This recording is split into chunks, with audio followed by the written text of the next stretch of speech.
All right, so the 8th garden tour of 2022.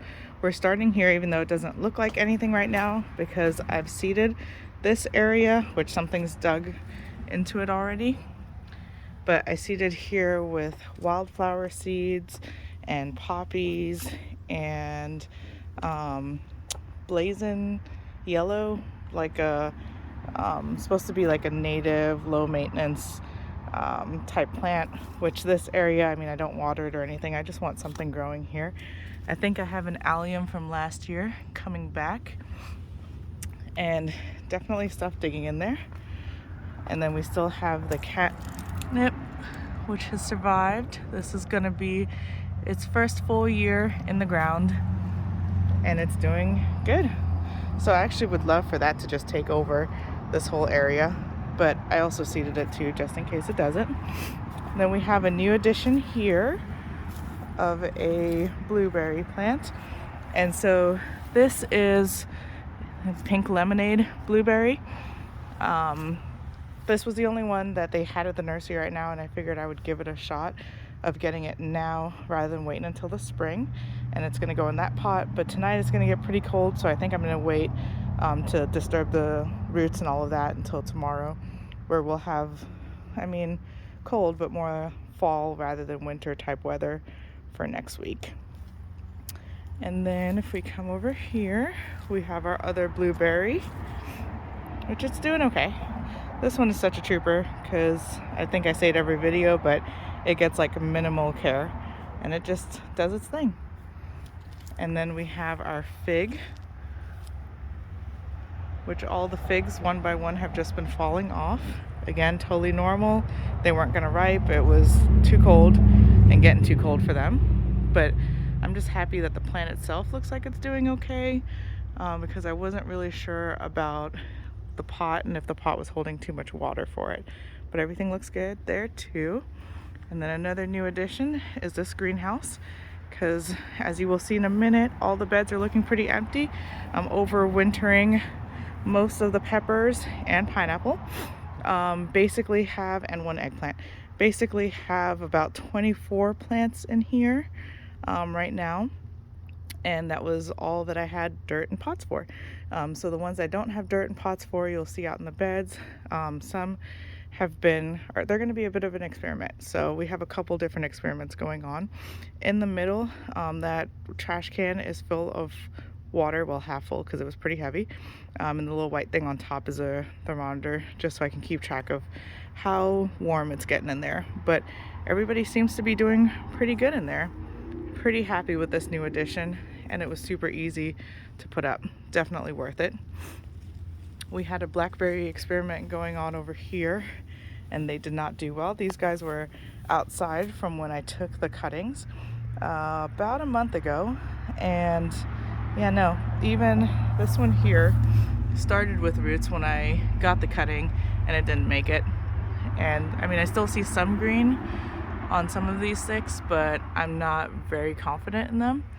These guys were all inside under grow lights, and then they started having like a serious gnat problem, and they were all brown. So I just brought them out here and said, you know, if you sprout, you sprout. If not, oh well. Because I also have some other cuttings inside that are in water. Now the water ones are doing great. About 3 of those have sprouted some roots, so those will be coming out pretty soon and get those planted. All right, and then we'll start at bed 1 over here. So this is the first bed, and this is the salvia, which is doing really well considering the temperatures. Last night I think we were a low around freezing, maybe 32 or 34, and it looks fine. None of these beds have been covered. I'm shocked that eggplant is doing well too. I'd planned to pull that up, but again, like I said, I ran out of pots, and although there's an empty pot right there, and dirt, so it just had to stay, but doesn't seem to mind it. Tonight I think we're getting down to 29, so this will be another true test. We have calendula there in between all the mint. That's doing fine. And then here we used to have some peppers. Those got cut back and pulled up. And then we have some onions that are popping up from 2 years ago at this point, little, like the little starts that you get at Lowe's, not the starts, but they're more bulbs, and planted those, and they sprouted like this, but you know, never actually produced a bulb. And so I just left it, they died back, and now they sprouted back. And same thing happening here with this onion. So I just let it do its thing, let them do their thing. In between all that mint, I'm gonna come around this side. I did plant a, let's see if it's still in there. Let's see if I remember where I put it. I planted a sweet pea flower that I had started inside. About like 6 weeks after I started them, it finally sprouted up. Oh, there it is. And then I brought it out here, and it's still there, still surviving. But yeah, the other, you know, I started a tray, and this one just on its own popped up about 6 weeks later than I expected. So I hope it survives. That would be really pretty to have some flowers growing over this trellis. All right, and then on to bed 2. Again, all the beds are gonna look very, very different from the last video, because, you know, 99% of them are empty. So this is our strawberry, which is doing decently. It sent off a runner over there, which is doing well. More onions, same idea. They're about 2 years since I put the little bulbs in. And this bed, you know, used to just be packed full of so many peppers. It was great, but once the cold was coming, I knew I wanted to save the pepper plants, or at least try to, so they all got cut down to be overwintered. And then here we have the scallion that I actually planted, so that was on purpose, and they're doing great. They don't care about the cold either. Swiss chard doesn't care about the cold. I actually think it's doing better now, probably since I took the peppers out and it can actually get some sunlight, because the peppers were just dominating it in this bed. And then moving on to bed 3. So this is our first evidence of like true cold weather damage, is right here in these basils. So these did not like the cold. They don't like the cold. The basil and the beans don't like the cold. Actually, that bean reminds me, we missed something over here in bed 2. We actually have some beans here that I'm gonna pick right now, well, after this tour, because I was surprised that they were still alive, and those are pretty good sized beans. So I think they're the rattlesnake beans. All right, back to bed 3. What I'm really surprised at is this marigold, which, I mean, it still has flowers on it, flowers coming, even in the cold weather. This one down here is still covered in flowers. We have another calendula there. And behind the marigold is a tick seed, or coreopsis, which was a discount plant. I'm not expecting anything. Hopefully next year it will flower for me. Here we have more Swiss chard, which is just loving life. It's doing well. And again, another basil that does not like the cold. And we have some dandelion, which it looks like we also got some wind kind of pulling it up. More Swiss chard, more dandelion.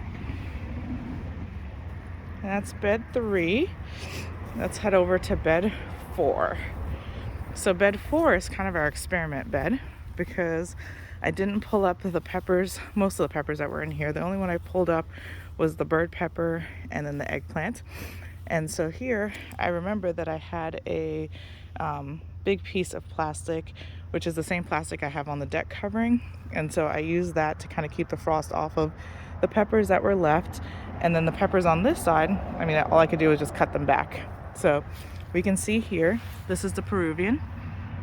It's definitely suffered from some of this cold weather, but shockingly, I feel like it's still alive.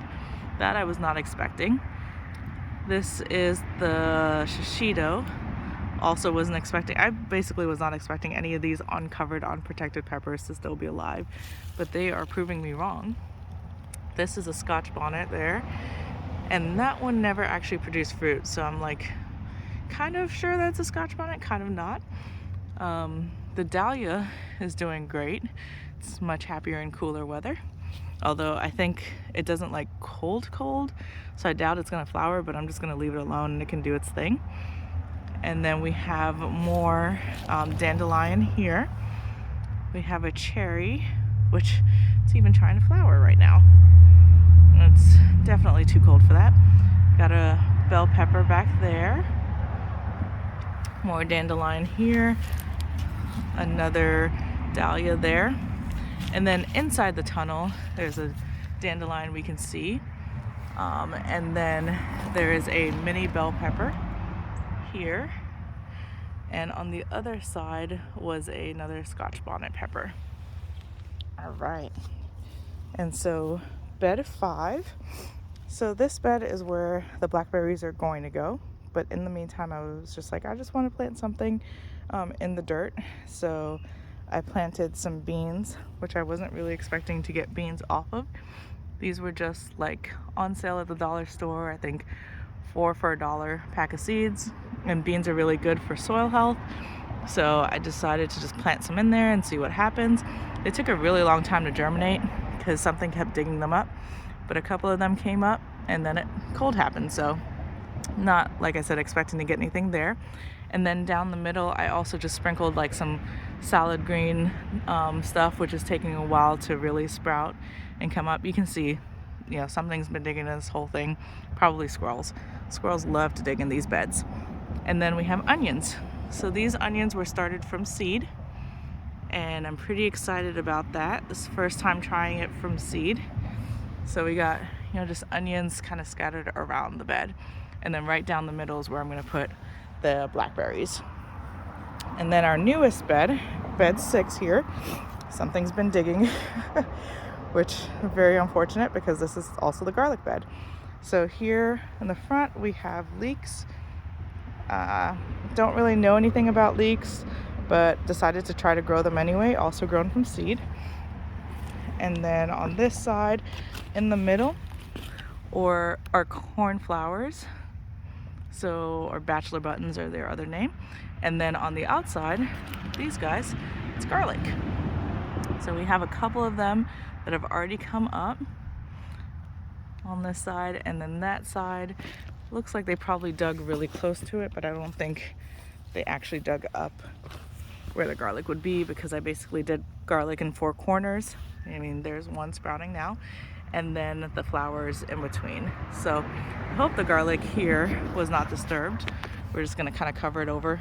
Although every time I cover, I mean, they come back and dig it up again. So I have just like leave it alone, so that they'll maybe be like, oh, I already dug here, and stop instead of just keep coming back.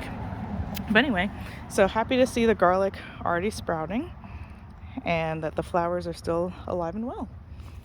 And then here, I'm also trying some more flowers, some ranunculus, and these have been just troopers because I got them to sprout just in an old microwave that I don't use anymore in the darkness, and within 2 weeks they sprouted up. And I think this might be too closely planted, but there's another pot further down we can look at too that I think is going to be the best for actually producing flowers.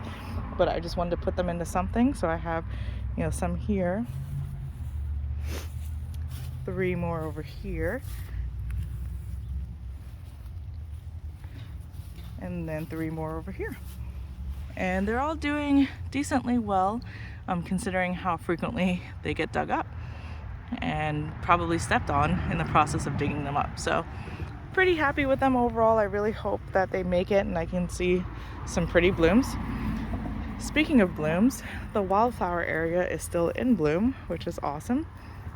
Mostly aster, lots of it, which the bees love, so I'm happy for that. And then here or there's a little flower which looks a lot like a little cosmo.